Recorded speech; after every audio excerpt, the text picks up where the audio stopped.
Saludos y bendiciones, mis amados hermanos. Soy Patti Rojas y quiero invitarlos al repaso de la lección número 4 titulada Testigos de Jesús como el Mesías. Oremos.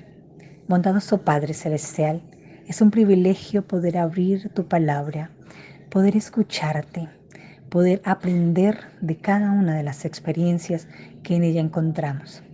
Pedimos tu Espíritu Santo sea con nosotros en este momento, en el nombre de Jesús. Amén. Comencemos.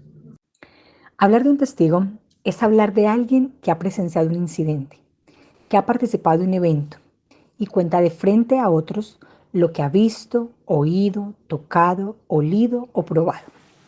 Hay diferentes tipos de testigos y en el contexto donde cobra más relevancia es en un juicio. Allí encontramos diferentes tipos de testigos, entre ellos testigos de cargo y de descargo. En otras palabras, diríamos que son los que están a favor y los que están en contra. Cabe entonces preguntarnos, ¿por qué Juan requería testigos? La respuesta es que Juan había planteado un caso, y no cualquier caso, sino uno que revolucionaba el mundo y partía la historia en dos, y la humanidad también en dos. Los que creen y los que no creen, los que oyen y los que no oyen, antes y después de Jesús. Él planteaba que Jesús era el Hijo unigénito de Dios, venido del cielo, un acto que lo convertía en el Mesías. Tal aseveración tenía que ser probada. Para tomar partido en una situación, cualquiera que sea, pues se requiere conocerla. Fue Dios quien proveyó las primeras evidencias con respecto a la identidad mesiánica de Jesús en ocasión de su bautismo. Recordemos que los judíos buscaban un Mesías que los librara de Roma.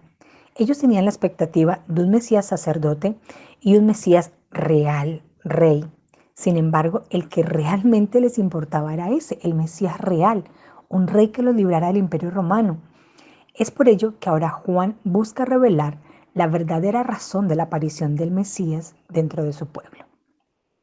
Era muy importante que los judíos, o todo el que quisiera, entendiera las profecías del Antiguo Testamento relativas al rey venidero, o el tipo de rey que les había sido prometido. Así que el apóstol Juan comienza a vincular a Jesús con la profecía para restaurar su verdadero significado, su verdadero valor, para establecer la profunda relación que tendría el Mesías libertador con su pueblo. Así que llama a varios testigos. Veamos. Abren sus Biblias en Juan, el capítulo 1, los versos 29 al 37, de donde obtendremos nuestro primer testimonio.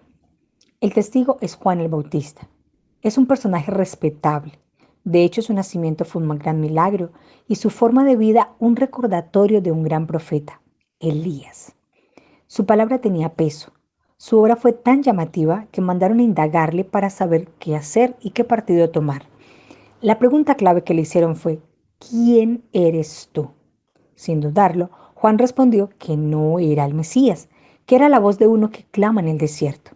Yo les invito para que vayan más tarde y lean ese pasaje de Isaías para entender el poderoso mensaje que Juan les trataba de transmitir con respecto a Jesús. Por ahora, su claro testimonio de Jesús es que Él es el Cordero de Dios que quita el pecado del mundo. Dice Juan, el que viene después de mí, este es superior a mí, es antes que yo. Físicamente hablando, Juan era mayor que Jesús, no por mucho, pero era mayor. Sin embargo, Juan, cuando lo ve, reconoce que es un ser superior y comienza a perfilarlo como un ser eterno, con un rol específico en ese momento de la historia, el Cordero de Dios. En el Edén fue prometido un descendiente de la mujer que aplastaría la cabeza de la serpiente. Y aquí emerge la figura de un salvador del pecado. A partir de entonces se establece un modelo de sacrificio recordatorio de esa promesa. Un día alguien moriría en su favor, sí, y ese alguien sería enviado por Dios, el Cordero de Dios. El sacrificio que pondría fin totalmente a los pecados del mundo. Entonces, en esta declaración dada por el Bautista, apoya los objetivos del apóstol Juan para presentar a Jesús con su verdadero carácter, con la obra que verdaderamente él vendría a realizar. El versículo sigue diciendo que Juan no conocía de antemano a Jesús, pero tenía una señal para reconocer al Mesías, la manifestación visible del Espíritu Santo. Y añadiendo fuerza a este testimonio, Marcos 10:45 dice que Jesús vino a dar su vida en rescate por muchos. ¿Recuerdan ustedes la única ocasión en la que se celebraba un sacrificio en el santuario que era para todo el pueblo? Sí, el día de la expiación. Así que Marcos apoya la idea de Juan y centra a Jesús en el corazón de una de las fiestas principales del judaísmo. Sí, Jesús seguiría la senda del sacrificio por amor a muchos. Y Romanos 5:6 dice que Cristo en nuestra debilidad murió por nosotros. ¿Qué puede representar esa debilidad? Pues nuestra incapacidad para salvarnos a nosotros mismos. Los judíos habían perdido el verdadero significado de los sacrificios. Se consideraban capaces de hacerse cargo de sí mismos. Pero Pablo dice que en realidad estaban necesitados, que no es posible salvarse a sí mismos y que en esa incapacidad es donde aparece Jesús para salvarnos, para morir por nosotros. Primera de Pedro, el capítulo 2 y el verso 24 dice que Cristo llevó mi pecado sobre el madero. El madero fue el altar de sacrificio preparado para Jesús con el objetivo de que yo muriera a mi pecado y viviera para la justicia. El relato de Juan 1:35 al 39 nos comparte algunos detalles bien particulares. Juan el Bautista era un hombre bastante reconocido. Dice Mateo que multitudes venían a él para ser bautizados en el río Jordán, pero no todos en la multitud eran discípulos de Juan. El apóstol resalta que 2 discípulos de Juan el Bautista que habían presenciado el bautismo de Jesús y habían escuchado el claro testimonio de su maestro con respecto a Jesús decidieron seguirle. Y aquí encontramos los segundos testigos de este gran caso. Jesús no los invitó a seguirlo. Jesús no les ofreció absolutamente nada, pero ellos iban tras él. Cuando Jesús los ve, da media vuelta y les hace una pregunta retórica. Pero era la pregunta que ellos esperaban o el espacio que necesitaban. ¿Qué buscáis? Sabía perfectamente Jesús que buscaban ellos, pero era necesario que los discípulos expresaran lo que realmente habían venido a buscar. Y ellos hacen una pregunta simple: ¿dónde moras? Pero tenía un profundo significado. Le decían a Jesús: mira, queremos ir a morar contigo, queremos seguirte, queremos aprender de ti, queremos ser tus discípulos. ¿Dónde moras? Ellos se fueron a morar con Jesús. Jesús había venido a morar con los seres humanos de manera presencial. ¿Por qué entonces es importante el testimonio de estos 2 discípulos? Porque estuvieron desde el principio del ministerio de Jesús. O sea, fueron testigos oculares de todo el proceso. Nadie les contó, nadie les dijo cómo había sido. Ellos mismos lo vieron. El Evangelio relata solo el nombre de uno de ellos, Andrés, hermano de Simón. Fue tan profundo, tan convincente lo que esos hombres hablaron con Jesús ese mismo día, que inmediatamente Andrés, cuando se encuentra con su hermano Simón, le dice: oiga, hemos hallado al Mesías. Y cuando Jesús ve a Pedro, le dice: tú eres Simón, hijo de Jonás, serás llamado Pedro. Jesús muestra su superioridad de conocimiento, pero ese conocimiento es importante porque no solamente nos conoce, también nos comprende. Así que en las palabras de Jesús dirigidas a Pedro, todos nosotros podemos tener esperanza. Jesús nos conoce y nos comprende muy bien. Las palabras de Jesús, dice la lección, estaban llenas de refrigerio, verdad y belleza. Era como si la luz divina descendiera directamente sobre cada una de esas verdades que ellos conocían, pero que ahora podían entender, ahora podían verlas. Su conocimiento se vio sumamente iluminado por la palabra de Jesús y ellos decidieron quedarse con él. Y era tan interesante que ahora ellos le dieron una nueva faceta al discipulado: llamar a otros a conocer a Jesús. Era una noticia tan poderosa que no podían quedarse callados, no podían guardarlo para sí mismos. El siguiente testimonio que encontramos es el de Felipe y Natanael. A Felipe, Jesús lo encontró por el camino y lo llamó. Le pidió que le siguiera. Felipe era amigo de Pedro y de Andrés porque eran de la misma ciudad, así que se conocían. Qué gran influencia ejercieron este par de hermanos para que su amigo también siguiera a Jesús abiertamente. Pero mientras iban por el camino, Felipe vio a Natanael. Felipe sabía que su amigo era un asiduo escudriñador de las Escrituras, que también estaba esperando al Mesías. Esta historia es narrada en el capítulo 1, los versos 43 al 46. Felipe era un hombre de pensamiento rápido. Logró ver en Jesús al Mesías de las Escrituras, y esa verdad se encendió como un fuego en su corazón. Y al encontrarse con Natanael, no podía quedarse con esa gran verdad. Entonces se acerca y le dice: Natanael, hemos hallado al Mesías. Pero en una época donde habían tantos falsos mesías, o se habían levantado tantos falsos mesías, Felipe señala directamente qué Mesías habían encontrado. Le dijo: del que hablaron Moisés y los profetas. Sin embargo, a diferencia de los anteriores, Felipe lo enlaza ahora con la raza humana: Jesús, el hijo de José de Nazaret. Su presentación podría bien haber tenido la intención de derribar prejuicios en una simple presentación de la verdad. Natanael presenta sus temores y le pregunta a Felipe: ¿de Nazaret puede salir algo bueno? Sabemos que muchas veces los prejuicios no nos permiten ver el verdadero valor de las personas. Así que muy sabiamente Felipe sabía que eso no era un tema de argumentos. Seguir a Jesús es un asunto de experiencia personal. Así que le dice: pues ven y ve. Qué desafío más simple, pero contundente. Finalmente, ¿qué podía perder? La amistad entre Felipe y Natanael era estrecha, así que Natanael sigue a Felipe.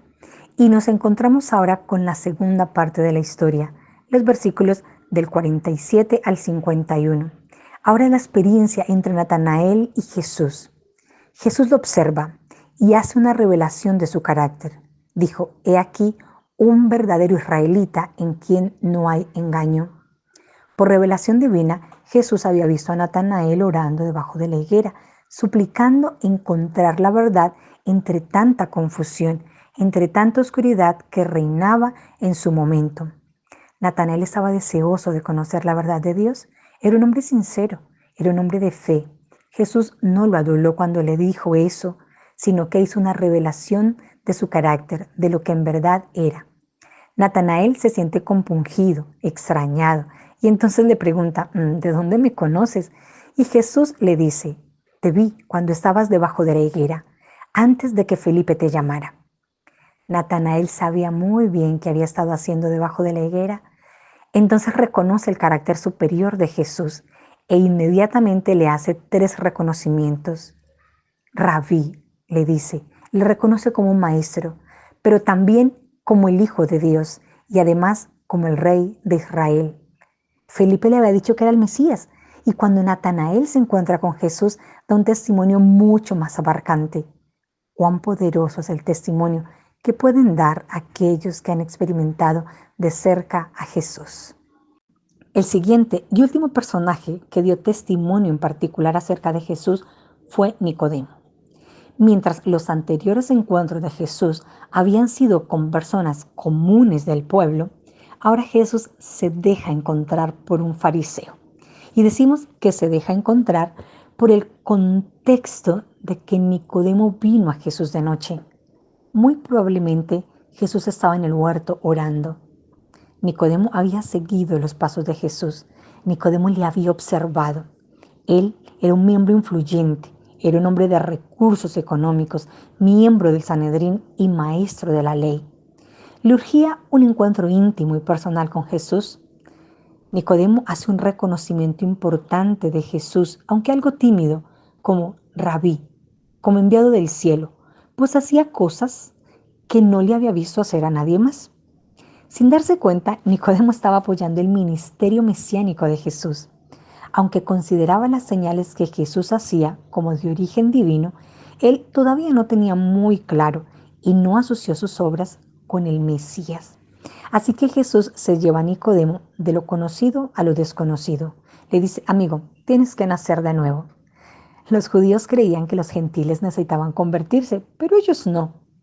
Sabían exactamente lo que un gentil debía hacer para convertirse, pero cuando Jesús lo confronta con eso, pues lo coge desprevenido y lo único que se le ocurre decir es que no podía entrar en el vientre de su madre y nacer otra vez. O sea, pero es que ven, yo nací como judío, yo ya nací salvo, ¿por qué me pides que vuelva a nacer de nuevo? Entonces Jesús le explica tiernamente que debían hacer del agua y del espíritu. Ya ellos habían visto el ministerio de Juan y sabían a lo que Jesús se refería. Jesús hablaba a la razón de este hombre para poder llegar luego a su corazón. Parece como si Nicodemo le dijera a Jesús: Maestro, mira, yo he leído las Escrituras, yo sé muchas cosas, pero no sabía que yo tenía que nacer de nuevo y además no sé cómo se hace. De igual manera, nosotros también hemos leído las Escrituras, hemos conocido muchas cosas, pero saben, hay cosas que no sabemos cómo aplicarlas, que no sabemos cómo vivirlas y además ni siquiera podemos. Así que Nicodemo le dice, es como si le dijera a Jesús: ¿cómo lo hago? Jesús tocó un detalle interesante. ¿Eres maestro de la ley y no sabes esto? Jesús permite que exista un quiebre en Nicodemo para poder acceder a su corazón. Como él tiene que reconocer que no sabía, ahora Jesús conecta las palabras iniciales de Nicodemo con la verdad de su misión. Nadie subió al cielo, sino el que descendió del cielo. Y entonces Jesús se identifica a sí mismo. ¿Te acuerdas? Nicodemo dijo: creemos que vienes de Dios. Y ahora Jesús le dice que es verdad, que descendió del cielo, pero descendió del cielo para ser levantado como una serpiente en el desierto. Le presenta luego la razón por la que vino y además la fuerza que lo motivó. Porque de tal manera, dijo Jesús, amó Dios al mundo, que dio a su Hijo unigénito para que todo aquel que en él cree no se pierda, mas tenga vida eterna. Nicodemo, le dijo Jesús, nadie nace salvo, no importa la nacionalidad, ni la influencia, ni las riquezas, ni que hayas nacido en el seno de una cultura religiosa. No naciste salvo. Jesús fue directo a las creencias de Nicodemo. Sabía que había que reventar esa creencia, había que presentar la verdad. Por muy importante que haya sido la historia judía para la aparición de Jesús, ahora todos necesitaban aceptar a Jesús como el Mesías. De otra manera, de nada valdría su religión. Jesús hace un gran énfasis en la importancia de nacer de nuevo. Y desde entonces, Nicodemo se convirtió en un discípulo de Jesús. No sabemos qué tan abierta fue su fe, pero sabemos que creía en Jesús y lo vemos al final del ministerio junto a José de Arimatea bajándole de la cruz y dándole sepultura. Nicodemo con total seguridad nació de nuevo y eso hizo que su testimonio fuese poderoso en favor de Jesús. Hemos abierto esta lección presentando un caso. Juan el apóstol aseguró que Jesús es el Mesías, el enviado de Dios. Y los testimonios a su favor fueron: Juan el Bautista declaró que era el Cordero de Dios que quita el pecado del mundo. Andrés declaró que era el Mesías. Felipe declaró que era el Mesías de quien habían hablado Moisés y los profetas, Jesús, el hijo de José de Nazaret. Natanael declaró que era Rabí, hijo de Dios y rey de Israel. Y Nicodemo, un poco tímido, declaró a partir de lo que también había visto que Jesús había venido de Dios. 5 testimonios concluyentes acerca de que Jesús era realmente el Mesías. En definitiva, el caso queda confirmado. Jesús es el Mesías, el Hijo de Dios enviado del cielo. Cerrado el caso de manera concluyente y positiva, nos queda ahora una pregunta.